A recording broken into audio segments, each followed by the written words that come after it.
Hello hello hello everyone. आज की इस वीडियो में हम एक नया टॉपिक स्टार्ट करेंगे जिनकी है स्टेटिस्टिकल टेक्निक्स। इसके थ्रू हम डेटा प्रोसेसिंग करते हैं। हमें एक सेट ऑफ डेटा वैल्यूज दी जाती है जिस पे हमें कुछ प्रोसेस करना हो ताकि हम उससे इंफॉर्मेशन निकाल सकें, है ना। तो इस प्रोसेस को करने के लिए हमारे पास बहुत सारी टेक्निक्स होती है जिसको हम यूज़ कर सकते हैं ताकि हमें प्रिलिमिनरी अंडरस्टैंडिंग हो सके, मिल सके एक डेटा के बारे में। यहाँ पे कुछ एग्जांपल्स दिए हैं जिन पे हम डेटा प्रोसेसिंग करते हैं। सबसे पहले यहाँ पे ये प्रॉब्लम स्टेटमेंट दी है कि हमें इसके बेसिस पे प्रॉब्लम सॉल्व करनी है। एक वेबसाइट है जो कि ऑनलाइन जिसको यूज़ करते हैं स्टूडेंट्स ऑनलाइन फिलिंग के लिए, कॉम्पिटेटिव एग्जाम के लिए, और जनरेट करेगा वो डेटा। अब ये इसकी प्रॉब्लम स्टेटमेंट है कि स्टूडेंट की डिटेल्स मिलेगी, सॉरी ये इसमें इस वेबसाइट में ये इनपुट्स हैं, ठीक है। कि स्टूडेंट की डिटेल्स मिलेगी हमें, जैसे कि name, address, qualification, marks, mobile number, photo and sign, centre जो चॉइस करेगा वो, और ऑनलाइन फी जैसे कि क्रेडिट कार्ड या डेबिट कार्ड से, और नेट बैंकिंग या फिर जो भी अदर पेमेंट्स है। तो ये सारा हमें इनपुट मिलेगा।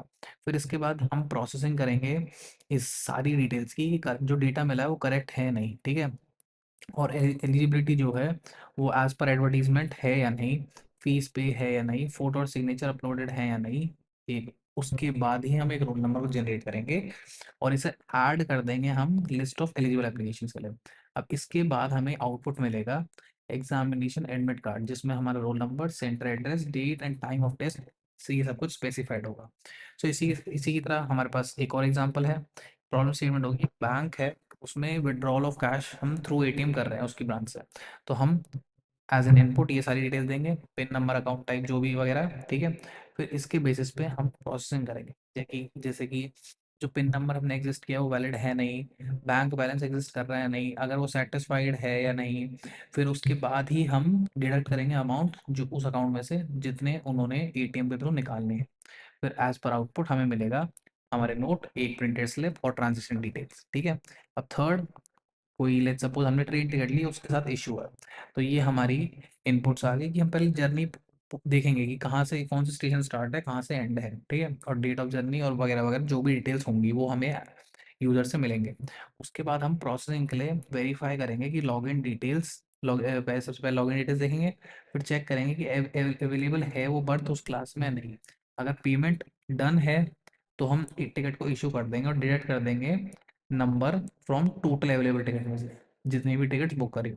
फिर पीएनआर नंबर एलोकेट कर देंगे, बर्थ भी एलोकेट कर देंगे, और एक वेटिंग नंबर ऑफ टिकट्स को हम जनरेट करेंगे।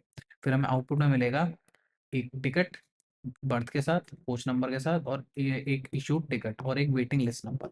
ये हमें एज एन आउटपुट मिलेगा। इन तीन एग्जांपल में हमने क्या देखा कि हमें कोई भी एक प्रॉब्लम दी गई है, उसके बेसिस पे हमने इनपुट या फिर डेटा कलेक्ट किया है, उस डेटा पे कुछ प्रोसेसिंग करी है मिडल में, और उसके बाद हमें आउटपुट मिला है। तो ये पूरा डेटा प्रोसेसिंग है। ओके। सो अब इसके साथ एक समराइजेशन मेथड होता है, ठीक है। अब इसके इन समराइजेशन मेथड बेसिकली क्या करते हैं, क्यों यूज करते हैं, कि बेसिकली हम टैबुलर डेटा पे यूज करते हैं ताकि उसे इजीली रीड कर सके। अब कुछ स्टैटिस्टिकल टेक्निक्स दी है फॉर डेटा समराइजेशन। सबसे पहला आ गया मेजर ऑफ सेंट्रल टेंडेंसी। हम जब सेंट्रल वैल्यू को मेजर करें तो उसके लिए, अब जो मेजर है सेंट्रल टेंडेंसी के लिए, वो बेसिकली एक सिंगल वैल्यू है जो कि हमें डेटा के बारे में आइडिया देता है। डेटा के बारे में आइडिया जैसे कि कहाँ पे डेटा एग्जिस्ट कर रहा है, मतलब क्या एक तरीके से आप मान लो एवरेजली क्या है डेटा, है ना, उसकी वैल्यू क्या है। तो उस पर तीन मोस्ट कॉमन मेजर जो है वो है मीन, मीडियन और मोड। अगर हम बेसिकली देखें तो हमारे पास तीन यही सिंपल चीज़ है, ठीक है। इसे धीरे धीरे पढ़ते हैं। अगर फिर सबसे पहले हम पढ़ेंगे मीन। मीन बेसिकली होता क्या है, मीन का मतलब होता है एवरेज। अगर हमें कहीं भी कोई एवरेज वैल्यू निकालनी हो, जैसे क्लास में कितने मार्क्स एवरेजली, अगर वो निकालना हो तो मीन, है ना, एक क्लास की हम एक तरीके से ब्रेन स्ट्रेंथ या लॉजिकल स्ट्रेंथ कैलकुलेट करने के लिए हम उस क्लास के मार्क्स का मीन निकाल सकते हैं। मीन बेसिकली हमारा क्या होगा, एक एवरेज होगा हमारा न्यूमेरिक वैल्यूज का ऑफ एन एट्रीब्यूट, और मीन को हम एवरेज भी बोल सकते हैं। अब लेट्स सपोज हमारे पास डेटा है weight of 40 students in a class. Instead कि हम हर एक वैल्यू को देखें, हम उसका डायरेक्टली एवरेज निकाल सकते हैं। अब एवरेज निकालते कैसे हैं, ऊपर की साइड होता है सम ऑफ ऑल वैल्यूज और नीचे होता है टोटल नंबर ऑफ वैल्यूज। जैसे यहाँ पे हमारे पास कुछ स्टूडेंट्स की हाइट दी गई है, तो ऊपर सम ऑफ ऑल वैल्यूज, सारी वैल्यूज को ऐड कर दिया, और नीचे टोटल नंबर ऑफ कितनी वैल्यूज हैं। तो 900 और हमारा सम आया डिवाइड बाय 9, तो हमारे पास एवरेजली इतनी है। मतलब उस क्लास में एवरेजली बच्चों की इतनी हाइट है, बट मीन एक सूटेबल चॉइस नहीं होता अगर वहाँ पे आउटलायर डेटा हो, है ना। आउटलायर्स हो, आउटलायर्स मतलब बेसिक बेसिक मतलब क्या होता है कि कुछ डेटा जो कि उस गिवन डेटा सेट के साथ अलाइन नहीं करता, कुछ अलग ही वैल्यूज हमें मिल गई। अब हमारे पास अगर मीन कैलकुलेट करना हो जब आउटलायर एक्सट्रीम वैल्यूज दी हो डेटा में, तो सबसे पहले हमें इन्हें रिमूव करना पड़ेगा, इसके बाद ही हम रिमेनिंग डेटा का मीन निकाल सकते हैं। नेक्स्ट हमारा आ गया मीडियन। मीडियन भी एक सिंगल एट्रीब्यूट या वेरिएबल कैलकुलेट करता है एक टाइम में, ठीक है। जब भी वैल्यू सॉर्टेड हो असेंडिंग या डिसेंडिंग ऑर्डर में, तो जो मिडल वैल्यू है उसको हम बोलते हैं मीडियन, ठीक है। बट अगर ऑड नंबर हो तो मीडियन कैलकुलेट करते हैं हम जो वैल्यू है मिडल पोजीशन में। ओके। अगर हमारे पास एक लिस्ट दी है जिसमें इवन नंबर्स ऑफ वैल्यूज हैं, है ना, तो मीडियन निकाला जाता है by taking average of to values. Okay. अब मीडियन बेसिकली क्या रिप्रेजेंट करता है, मीडियन बेसिकली हमें बताता है कि एक सेंट्रल वैल्यू जिसके आसपास डेटा जो है इक्वली डिस्ट्रीब्यूटेड है। ओके। अब यहाँ पे हमें एक एग्जांपल दिया है कि जैसे हमने पहले हाइट ऑफ स्टूडेंट निकाला था मीन के थ्रू, अब इसमें हमें मीडियन निकालना है। तो सबसे पहले हमें सॉर्ट करना पड़ेगा असेंडिंग या डिसेंडिंग ऑर्डर में। हम लेट्स सपोज असेंडिंग ऑर्डर में तो सॉर्ट कर रहे हैं, तो इस टाइप का हमें डेटा सेट देखने को मिल रहा है। अब हमारे पास 9 वैल्यूज है जो कि ऑड है, तो हमें इस बेस पे मीडियन मीडियन की वैल्यू निकालनी है। सो 9 का median, 9 is a odd number, so इसकी मीडियन वैल्यू क्या आई, बीच वाली फिफ्थ वैल्यू। सो हम फिफ्थ पोजीशन पे देखेंगे क्या वैल्यू है, 1 2 3 4 5, 102 इज द मीडियन है। मतलब 102 वैल्यू के आसपास जो दोनों डेटा सेट है दोनों साइड वो इक्वली डिस्ट्रीब्यूटेड है ना। हम एक तरीके से इसे ऐसे समझ सकते हैं। अब नेक्स्ट आ गया मोड। अब मोड बेसिकली क्या है, मोड हमारा वैल्यू बताता है जो कि बेसिकली दिखाता है कि सबसे ज़्यादा बार कौन सी चीज़ रिपीट हुई है, ठीक है। एक given data of N attribute है वेरिएबल, उसको बेसिकली मोड कहते हैं। अब इसको हम कैलकुलेट करने के लिए फ्रीक्वेंसी ऑफ अकरेंस निकालते हैं कि कोई चीज़ कितनी बार एग्जिस्ट कर रही है। जैसे कि हमारा जो ये डेटा सेट है, ये जो डेटा सेट है हमारा, इसमें अगर हमें मोड निकालना हो तो हम देखेंगे कौन सी चीज़ कितनी बार आएगी। 90 2 बार आया, 100 एक बार, 102 एक बार, 110 3 बार, 115 एक बार, 85 एक बार। तो सबसे ज़्यादा बार कौन सा नंबर आया, 110। सो इसी बेसिस पे हमें पता लगेगा कि 110 जो है इस पूरे डेटा सेट का मोड है। ओके। जो कि इसीलिए है क्योंकि उसकी frequency rest of the values की जो फ्रीक्वेंसी है उससे हायर है। अब नेक्स्ट, हमने अभी तक पढ़ा मेजर ऑफ सेंट्रल टेंडेंसी, हमें एक सेंट्रलाइज्ड वैल्यू निकालनी है। अब नेक्स्ट हम पढ़ेंगे measure of variability. So measure of variability का मतलब क्या होता है, जैसा कि हमें वर्ड दिखा रहा है वेरिएबिलिटी, सो इसका मतलब है कि स्प्रेड या वेरिएशन कितना फैली हुई है वैल्यूज, है ना। सो मेजर मतलब हमें मेजर करना है वेरिएबल को, कितना स्प्रेड है डेटा अराउंड द मीन। अब मीन हमें एक सेंट्रल वैल्यू बताती है, तो सेंट्रल वैल्यू का कितना वो डिस्पर्स्ड है। ओके। अब नेक्स्ट हम इसको मेजर ऑफ डिस्पर्जन भी कहते हैं, जो कि हमें बेसिकली बताता है कि डिग्री ऑफ डाइवर्सिटी एक डेटा सेट में कितनी है, एक डेटा सेट कितना फैला हुआ डेटा को हमें दिखा रहा है, ठीक है। अब ये इंडिकेट ये भी करता है कि एक ग्रुप के अंदर क्या क्या डिफरेंसेस हैं। दो अलग जो डेटा सेट हैं उनका सेम मीन मीडियन मोड हो सकता है, बट लेवल ऑफ डिस्पर्जन अलग मिलेगा। ओके। अब कॉमनली हमारे पास दो ही चीज़ें हैं, ठीक है, एक इसको डिस्पर्जन को देखने के लिए, वेरिएबिलिटी को देखने के लिए। फर्स्ट इज रेंज और second is standard deviation. So first range, range के बारे में देख लेते हैं। सो रेंज बेसिकली क्या है, ये डिफरेंस है between maximum and minimum values, जो सबसे बड़ी वैल्यू है और जो सबसे छोटी वैल्यू है उन दोनों के बीच में डिफरेंस कितना दूर दूर है। सो अब रेंज को कैलकुलेट कर सकते हैं हम सिर्फ न्यूमेरिकल डेटा पे, ठीक है।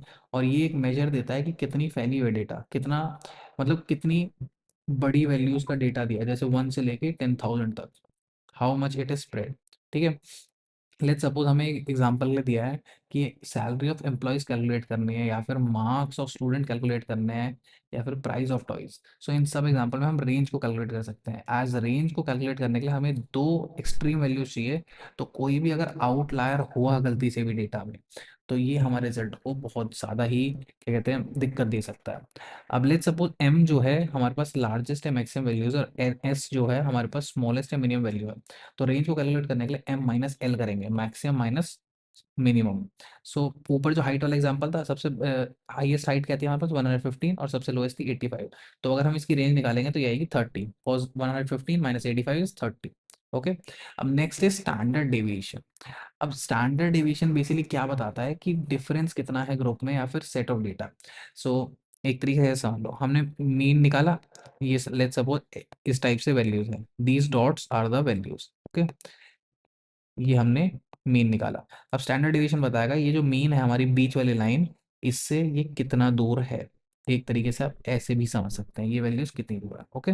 सो जैसे कि रेंज था, ये भी हमारा मेजर करता है कि डेटा कितना स्प्रेड है। जैसा कि मैंने यहाँ छोटा सा मतलब थोड़ा इजियर तरीके से समझाने की कोशिश करी कि कितना हमारा डेटा स्प्रेडेड है, फैला हुआ है। बट रेंज सिर्फ दो एक्सट्रीम वैल्यूज को यूज करता है, ठीक है। बट स्टैंडर्ड डेविएशन में हम सारे के सारे डेटा को यूज करते हैं। जैसे कि यहाँ देख रहे हैं, जितना डेटा हमें गिवन है वो सारा का सारा डेटा यूज करेंगे, ठीक है। अब इसको कैलकुलेट करने के लिए हम पॉजिटिव रूट स्क्वायर निकालते हैं of average of square difference, ठीक है। अब देखो, ये निकालने के लिए ये जो लाइन थी ना बीच में, ये जो आप लाइंस देख रहे हो, इसको कैलकुलेट करने के लिए क्या था, लेट्स सपोज ये वैल्यू है एक्स, ठीक है, और ये हमारा मीन। तो एक्स माइनस मीन जो भी ये डिफरेंस आएगा, मतलब ये लाइन, इसका स्क्वायर करेंगे हम। ओके। स्क्वायर करने के बाद इसको डिवाइड करेंगे एन से, टोटल नंबर ऑफ वैल्यूज जो हैं, ठीक है। फिर उसका रूट निकालेंगे, वो रूट हमें मिलेगा स्टैंडर्ड डेविएशन, ठीक है। थोड़ा इजी तरीके से समझने के लिए, अगर आपको ढंग से याद ना रहेगी, ठीक है, आप ऐसे समझ सकते हैं। अब लेट्स सपोज हमें कैलकुलेट करना है standard deviation of Heights of 9 student, जैसे कि हमें पहला एग्जांपल दिया था। तो इसके लिए सबसे पहले हम मीन निकालेंगे। अब मीन वैल्यू हमारी आई थी 101.33 सेंटीमीटर। अब इस मीन को हम सब्ट्रैक्ट करेंगे, इस मीन को हम सब्ट्रैक्ट करेंगे फ्रॉम द ईच वैल्यू, और उस वैल्यू को स्क्वायर लेंगे। जैसे कि हमारी सबसे पहली है 90, सो 90, 90 माइनस मीन, तो वन नेगेटिव वैल्यू आई। फिर 102 की पॉजिटिव वैल्यू आई, फिर इसकी positive, then so on and so on. ये सारी हमारे पास वैल्यू आ गई। अब इन सारी वैल्यूज का हमें स्क्वायर करना है ना, क्योंकि फॉर्मूले में स्क्वायर चाहिए। तो ये सारी स्क्वायर वैल्यूज आ गई। फिर स्क्वायर वैल्यूज के बाद हम ये फॉर्मूला यूज करेंगे कि value minus any value of x minus mean का स्क्वायर, ये हमने कैलकुलेट कर लिया। अब नेक्स्ट हमारे पास है सिग्मा सिंबल। सिग्मा का मतलब इन सब का ऐड करना है इसके अंदर जो लिखा। तो ये हमने एडिशन कैलकुलेट कर ली, 938 आया। अब 938 को हमें डिवाइड करना है एन से, तो 938 डिवाइड बाई 9, 104 आया। अब 104 का हम रूट निकालेंगे तो हमारे पास आया 10.2। सो इसके थ्रू हमें पता लगता है कि स्पेसिफिक प्रॉब्लम का हमारे पास जो स्टैंडर्ड डेविएशन है उसकी वैल्यू है 10.2 सेंटीमीटर। अब थोड़ा बहुत अगर समझ आ गया हो कि हम कौन सी को कब यूज करते हैं, तो इस प्रॉब्लम स्टेटमेंट की बेसिस पे देखते हैं कि आपको कितना समझ आया, ठीक है।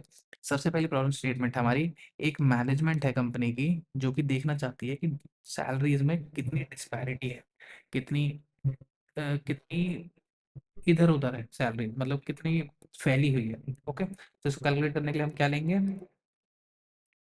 Any cases I think it would be a standard deviation thing. Standard deviation हमें दिखाएगा कि कितनी डिस्पैरिटी है। नेक्स्ट, एवरेज परफॉर्मेंस निकालें टीचर को, एवरेज आया तो आंख बंद करके मीन। नेक्स्ट हमें कंपेयर करनी है height of resident in two cities. So compare करने के लिए हमारे पास दो सिटीज के लिए हम इसमें क्या कर सकते हैं। सो इसके लिए हम मीडियन निकाल सकते हैं। ओके, अब हमें डोमिनेंट वैल्यू निकालनी है। डोमिनेंट मतलब जो सबसे ज़्यादा है, अगर सबसे ज़्यादा मतलब फ्रीक्वेंसी, सो मोर। अब हमें कंपेयर करनी है income of resident of two city. अगर हमें इनकम कंपेयर करनी है तो हम एक तरीके से मीन से कंपेयर कर सकते हैं, है ना। मीन से भी हो सकता है, रेंज से भी हो सकता है, depending on the problem statement. अगर हमें सिर्फ ये चेक करना है कि कौन सी सिटी की इनकम जो है, जो रेजिडेंट की इनकम है वो ज़्यादा है, तो हम मीन से कर सकते हैं, ठीक है। बट हम रेंज से भी कर सकते हैं अगर हम देखना चाहें कि कितनी फैली हुई है, कितनी बड़े रेंज में वैल्यूज हैं। तो it can be one of these depending on the specific question. Next हमें पॉपुलर कलर निकालना है। सो पॉपुलर कलर मतलब हमें सबसे ज़्यादा बार, सबसे ज़्यादा बार मतलब frequency. Again we have mode here. Okay, अब इसके बेसिस पे हमें एक समझ आए कि अंडर हमें समझना जरूरी है कि कौन सी स्टैटिस्टिकल टेक्निक को हमें यूज करना है जब हमें एक डिसीजन लेना हो। क्योंकि हर एक चीज, हर एक वैल्यू, जैसे कि मैंने इस एग्जांपल में बताया, depending on the problem, specific problem statement, आप मीन भी यूज कर सकते हैं, आप रेंज भी यूज कर सकते हैं, इवन स्टैंडर्ड डिवीजन भी हेल्प कर सकता है, but that needs a specific problem. Okay, so ये समझना बहुत जरूरी है कि कौन से डेटा सेट पे कब कौन सी स्टेटिस्टिकल टेक्निक यूज करनी है। ये बहुत इंपॉर्टेंट है ताकि हमें एक डिसीजन मिल सके जो कि करेक्ट हो। ओके, अब for this video, this was all. I hope you all understood what I just helped you to learn. Okay, so this was all for this one, and I will see you all in the next one with the new chapter. And for this one, thank you, see you, tata, bye bye.